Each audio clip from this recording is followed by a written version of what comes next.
लाडकी बहीण योजनेसाठी 3000 कोटींची तरतूद करण्यात आलेली आहे। महत्त्वाची बातमी आहे। जुलै 2026च्या लाभासाठी 344.74 कोटीचा निधी हा मंजूर करण्यात आलेला आहे आणि निधी अनुसूचित जाती तसंच नवबौद्ध प्रवर्गातल्या पात्र महिलांसाठीच वापरण्याचे निर्देश सुद्धा सरकारने दिलेले आहेत। पात्र लाभार्थींची छाननी करूनच मग हा लाभ देण्याचे सुद्धा निर्देश आहेत। लाडकी बहीण योजनेसाठी तब्बल 3000 कोटी रुपयांची तरतूद आहे। या अंतर्गत जुलै 2026च्या लाभासाठी 344 कोटी रुपयांचा निधी हा मंजूर झालेला आहे।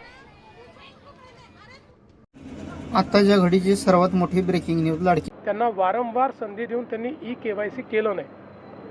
1,65,00,000 बहिणींनी ई-केवायसी केलं, त्यामुळे त्या पात्र ठरल्या। त्यांना रेग्युलर कुठलाही खंड न पडता पैसे मिळतात। काहींनी ई-केवायसी केलं नाही। अनेक लाखो बहिणींचं त्या ठिकाणी असं लक्षात आलं की इन्कम टॅक्स पेई परिवार आहे, आपल्या याच्यात इन्कम टॅक्स पेई चालत नाही। लाडक्या बहिणी ज्या अपात्र ठरणार आहे साहेब, या संदर्भात यापूर्वीही क्लॅरिफिकेशन आलं आहे। रोज तीच बातमी काही लोक देतात, पुन्हा त्याच चर्चा करतात। पुन्हा एकदा सांगतो, त्याचे नियम आणि निकष होते, त्याची तपासणी CAG करतं। एकही पैसा नियम आणि निकषाच्या बाहेर जाऊन देता येत नाही।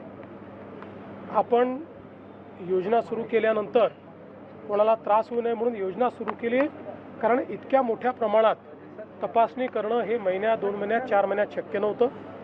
त्यानंतर आपण तपासणी सुरू केली। ई-केवायसी हा त्यातला महत्त्वाचा मुद्दा होता। ज्या लोकांच्या लक्षात आलं की आम्ही नियमाच्या बाहेर त्या ठिकाणी लाभ घेतलेला आहे, त्यांना वारंवार संधी देऊन त्यांनी ई-केवायसी केलं नाही।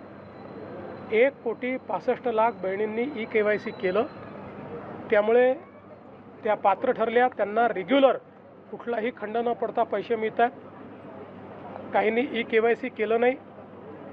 अनेक लाखो बहिणींचं त्या ठिकाणी असं लक्षात आलं की इन्कम टॅक्स पेई परिवार आहे, आपल्या याच्यात इन्कम टॅक्स पेई चालत नाही।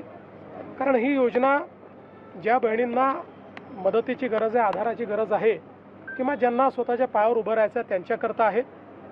त्यामुळे त्याही जे काही लाभार्थी होत्या त्यांना आपण त्या ठिकाणी वगळलं।